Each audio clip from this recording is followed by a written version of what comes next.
요즘 건강 정보 보시면 과일은 천연이라 괜찮다. 혈당을 알아서 잡아준다는 장치가 있다. 이런 말들이 정말 많습니다. 그런데 제가 30년 동안 당뇨와 뇌 건강을 연구해 오면서 확인한 건 이런 말을 그대로 믿다 보면 내장 지방과 혈당 조절이 더 흔들려서 나중에는 약을 손에서 못 놓는 경우가 많다는 사실입니다. 저는 당과 지방이 몸속에서 어떻게 움직이는지를 오래 들여다봐 온 사람입니다. 처음에는 단순히 숫자만 관리하면 된다고 생각했어요. 그런데 현장에서 수많은 분들을 만나면서 깨달은 건 숫자보다 더 중요한 게 바로 그 숫자가 만들어지는 과정이라는 거였습니다. 혈당이 오르는 건 결과일 뿐이고 진짜 문제는 보이지 않는 곳에서 쌓이고 있는 내장 지방이거든요.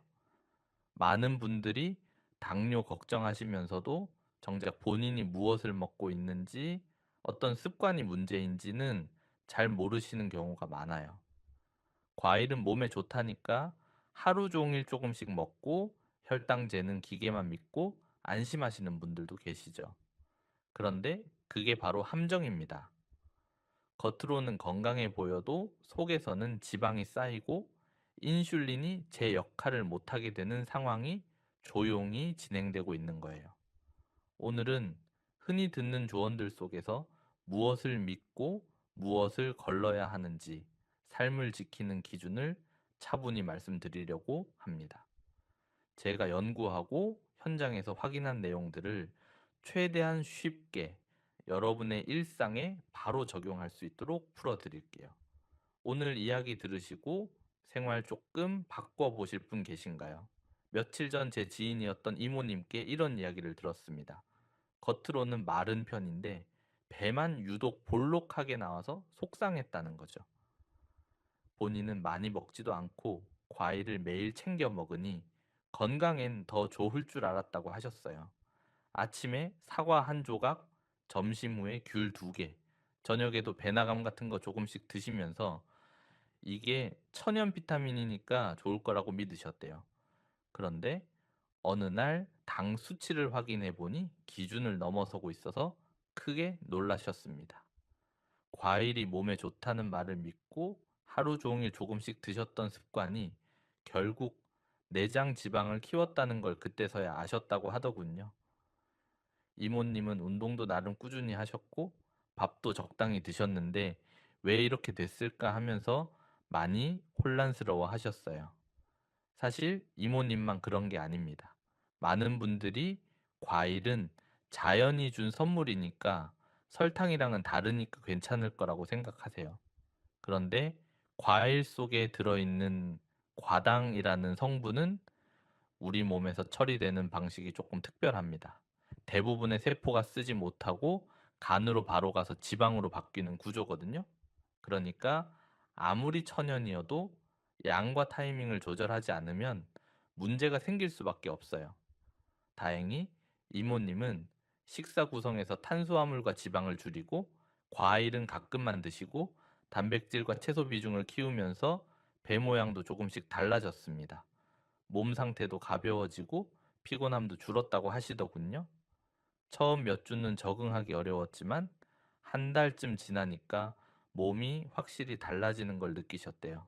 아침에 일어날 때 개운하고 오후에 졸음이 쏟아지던 것도 많이 줄었다고 하셨습니다. 구독과 좋아요 부탁드리고 끝까지 보시면 왜 지금 습관을 바꿔야 하는지 알게 됩니다. 오늘 영상에서 말씀드릴 내용은 여러분의 건강 관리 방식을 완전히 바꿀 수 있는 중요한 지혜입니다. 이 이야기를 끝까지 듣고 실천하셔야만 진정한 변화를 경험할 수 있어요. 뒤에 나올 실천 방법을 모르시면 지금까지의 노력이 의미 없어질 수도 있으니까 꼭 끝까지 함께 해주세요. 이렇게 작은 변화만으로도 달라질 수 있습니다. 그래서 이제는 우리 일상에서 당뇨와 직접 연결되는 요소들을 하나씩 짚어보겠습니다. 내장 지방은 단순히 뱃살이 아니라 지방산을 지속적으로 내보내는 조직입니다. 이 지방산이 혈액을 타고 돌아다니면서 인슐린이 제대로 신호를 보내지 못하게 방해하는 거예요. 인슐린은 혈당을 세포 안으로 집어넣는 역할을 하는데 지방산이 많아지면 그 문이 잘 안 열리게 됩니다. 그러니까 혈당은 계속 높게 유지되고 몸은 인슐린을 더 많이 만들어야 하는 악순환이 시작되는 거죠. 한국영양학회 보고에서는 내장 지방 증가가 혈당 조절 장애의 주요 요인으로 확인됩니다. 특히 동양인은 서양인보다 내장 지방이 쌓이기 쉬운 체질이라서 같은 양을 먹어도 더 빨리 문제가 생길 수 있어요. 제가 만났던 68세 박영수님은 겉으로는 마른 체형이었지만 배만 나오던 분이었고 혈당 변동이 계속 불안정했습니다. 체중계 숫자는 정상인데 허리둘레만 유독 컸거든요. 그게 바로 내장 지방이 쌓인 신호였던 거예요. 식사에서 밥과 면을 절반으로 줄이고 단백질과 야채를 늘리는 것만으로도 지방산 노출을 빠르게 낮출 수 있습니다. 박영수 님도 밥 한 공기를 반으로 줄이고 그 대신 두부랑 생선을 매 끼니에 넣으면서 3개월 만에 허리 둘레가 5cm 가까이 줄었어요. 혈당 수치도 훨씬 안정적으로 변했고요. 여기서 중요한 건 운동만으로는 내장 지방이 잘 줄지 않으므로 반드시 식단 변화가 필요하다는 점입니다. 걷기 운동 열심히 하셔도 식단이 안 바뀌면 효과가 반의 반도 안 나와요. 여러분은 배만 유독 나온 체형이 걱정된 적 있으신가요? 과일 이야기를 좀 더 깊이 들어가 볼까요? 과당은 대부분의 세포가 사용하지 않고 간으로 몰려 지방으로 바뀝니다.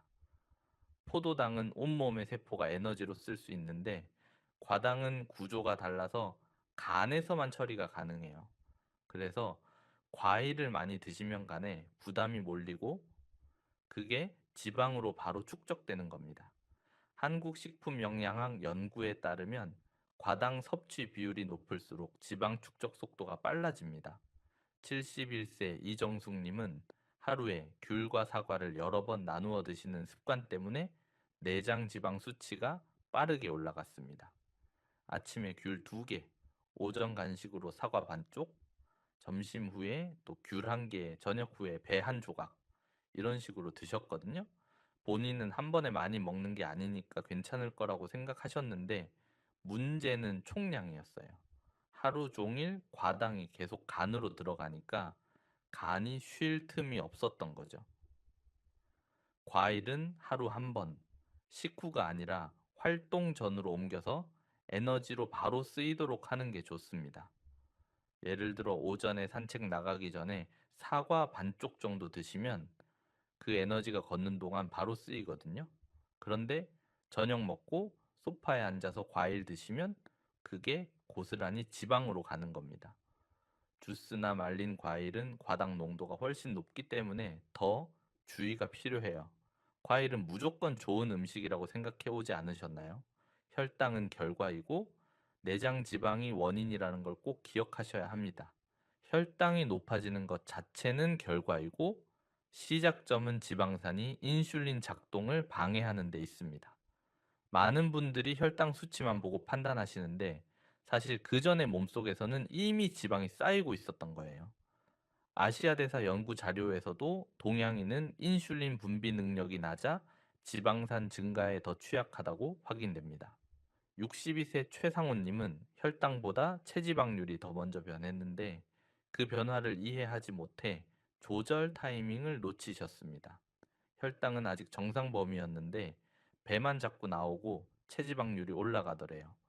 그런데 혈당이 괜찮으니까 괜찮겠지 하고 넘기셨던 거죠. 결국 1년 후에 혈당까지 오르기 시작했고 그때는 이미 내장 지방이 많이 쌓인 상태였어요.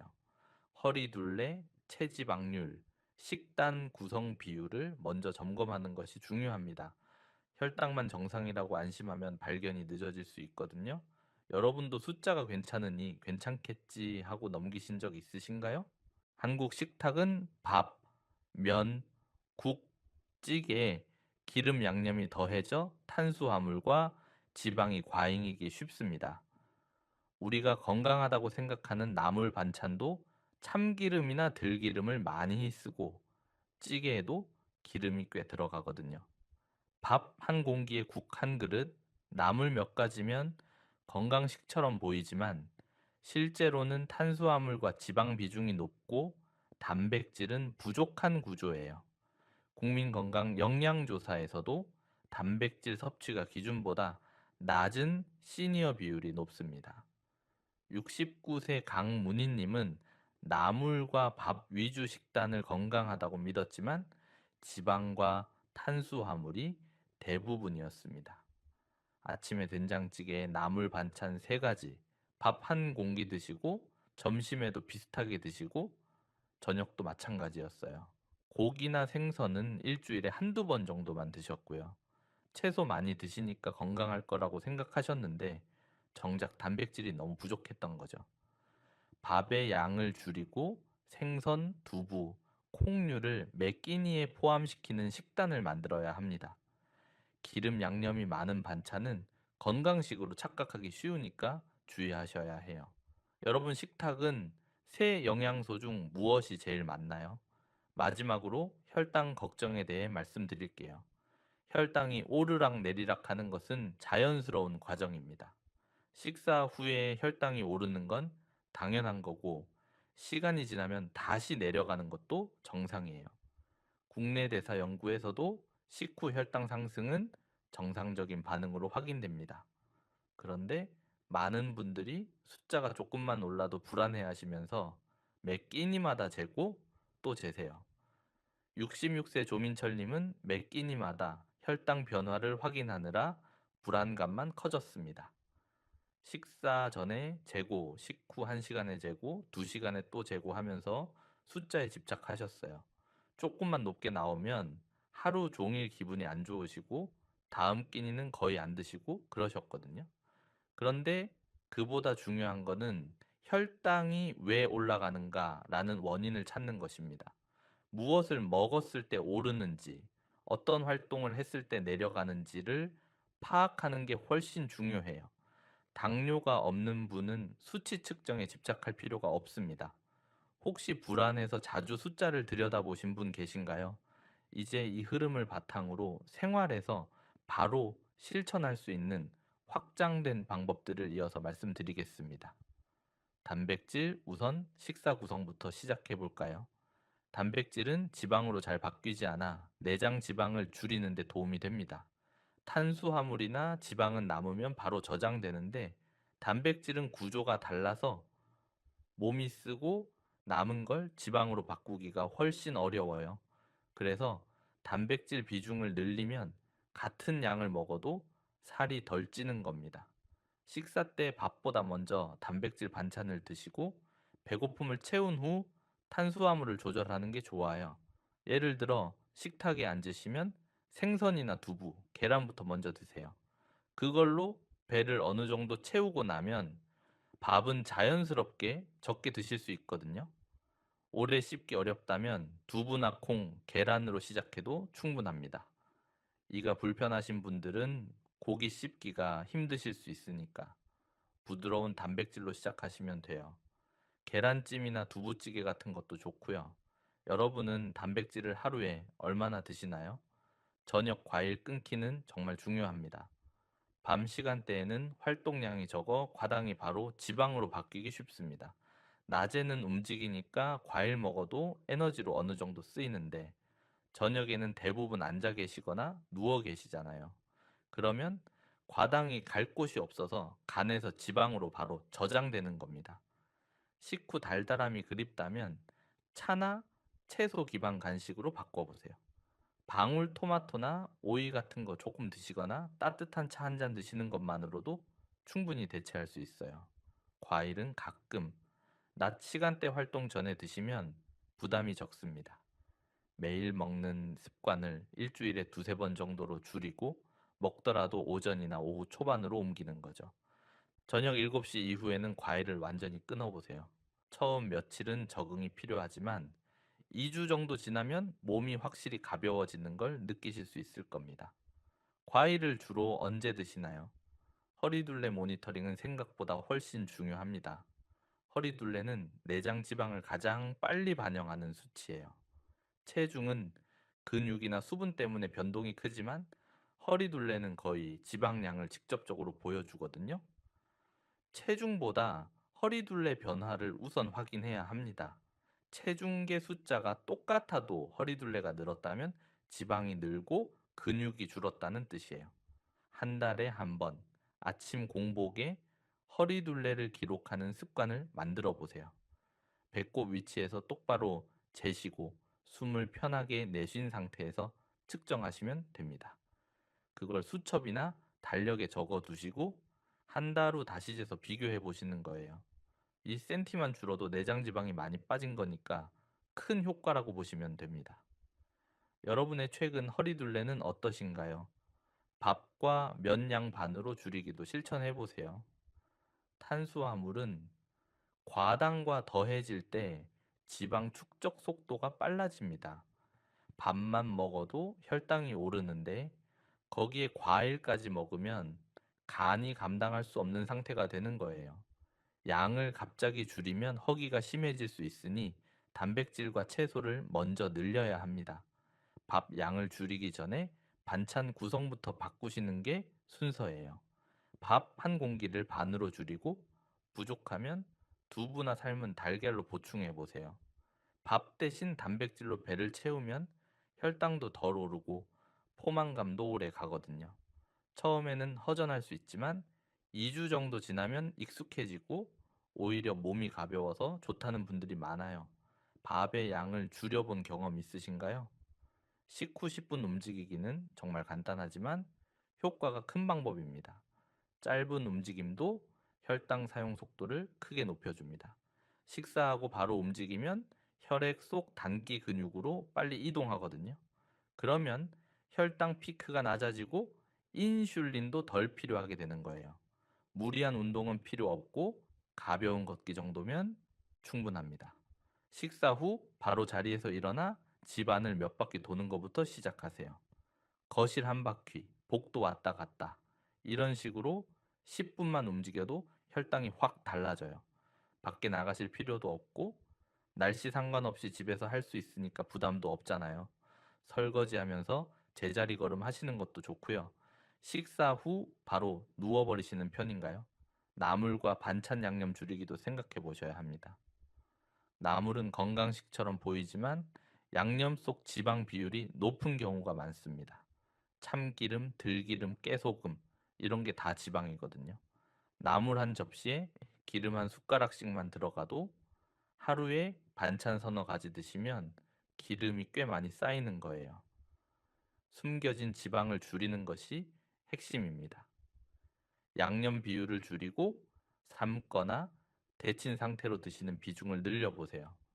나물 무칠 때 기름을 평소에 반만 넣으시거나 아예 간장과 마늘만으로 간단하게 무쳐 드시는 것도 좋아요. 처음엔 좀 심심하게 느껴지실 수 있는데 익숙해지면 오히려 재료 본연의 맛이 더 잘 느껴져서 좋다는 분들도 많으세요. 평소 반찬 양념은 어느 정도 사용하고 계신가요? 주스 대신 통째로 씹기도 중요한 포인트입니다. 액상 형태의 음식은 빠르게 흡수돼 과당 부담이 커집니다. 주스로 만들면 섬유질이 파괴되고 과당만 농축되는 거거든요. 사과 하나 그냥 먹으면 천천히 씹으면서 먹으니까 혈당도 천천히 오르는데 주스로 만들면 한 번에 쭉 들어가니까 간이 감당하기 힘든 거예요. 주스나 스무디는 과당 농도를 더 높일 수 있습니다. 여러 가지 과일 섞어서 갈면 당 농도가 엄청나게 높아지거든요. 과일을 꼭 먹고 싶다면 통째로 소량으로 낮 시간에 드시는 것이 좋습니다. 사과 반쪽이나 귤 한 개 정도를 천천히 씹어서 드시면 주스 한 컵보다 훨씬 안전해요. 혹시 주스를 건강식으로 생각하고 계셨나요? 이제 오늘 내용을 마무리하면서 가장 중요한 한 가지를 다시 정리해 드리겠습니다. 오늘 이야기의 핵심을 한 줄로 정리하면 당뇨는 단순히 혈당 숫자 때문에 생기는 병이 아니라 몸속에서 지방산이 인슐린 신호를 방해하면서 시작된다는 점입니다. 많은 분들이 혈당만 잡으면 된다고 생각하시지만 잘못된 식단과 생활 습관이 바뀌지 않으면 내장 지방이 계속 쌓이고 결국 약을 평생 손에서 놓기 어려워집니다. 혈당 수치만 보고 안심하시는 분들 정말 많으세요. 수치가 정상이니까 괜찮겠지, 기계가 괜찮다고 하니까 괜찮겠지 하시는데 그 사이에 몸속에서는 조용히 지방이 쌓이고 있는 거예요. 겉으로는 마른 것처럼 보여도 배만 나온 체형이라면 이미 내장 지방이 많이 쌓인 상태일 가능성이 크고 그 상태가 오래 가면 인슐린 저항성이 생기면서 혈당 조절이 점점 어려워지는 겁니다. 반대로 식탁에서 탄수화물과 지방 비중을 줄이고 단백질과 채소 중심으로만 바꿔도 내장 지방이 줄고 혈당 조절도 훨씬 부드럽게 돌아옵니다. 밥의 양을 반으로 줄이고 과일을 저녁에 끊고 단백질을 매 끼니에 넣고 식후에 10분만 움직이는 이 네 가지만 실천해도 3개월 안에 몸이 확실히 달라지는 걸 느끼실 수 있어요. 허리둘레가 줄고 피로감이 줄고 아침에 일어날 때 개운함이 느껴지고 오후에 졸음이 쏟아지던 것도 많이 나아지거든요. 잘못 관리하면 눈과 신경, 신장까지 영향을 줄 수 있지만 제대로 관리하면 평생 큰 문제 없이 건강을 유지할 수도 있습니다. 당뇨가 무서운 건 합병증 때문이에요. 혈당이 높은 상태가 오래 가면 미세혈관부터 망가지기 시작하는데 그게 눈, 신경, 콩팥으로 가는 거죠. 그런데 반대로 초기에 잘 잡으면 합병증 없이 평생 건강하게 사실 수 있어요. 제가 30년 동안 봐온 분들 중에서도 식단만 제대로 바꿔서 20년 넘게 건강하게 사시는 분들 많거든요. 오늘 당장 실천하시려면 한 가지, 과일을 매일 먹는 습관만 끊어보세요. 어느 시간대에 먹고 어떤 양을 먹는지만 바꿔도 몸이 훨씬 가벼워질 수 있습니다. 지금 매일 과일 드시는 분이라면 일주일에 3번으로 줄이고 먹더라도 오전이나 활동 전으로 옮겨보세요. 저녁 과일만 끊어도 한 달 안에 배 모양이 달라지는 걸 느끼실 수 있을 겁니다.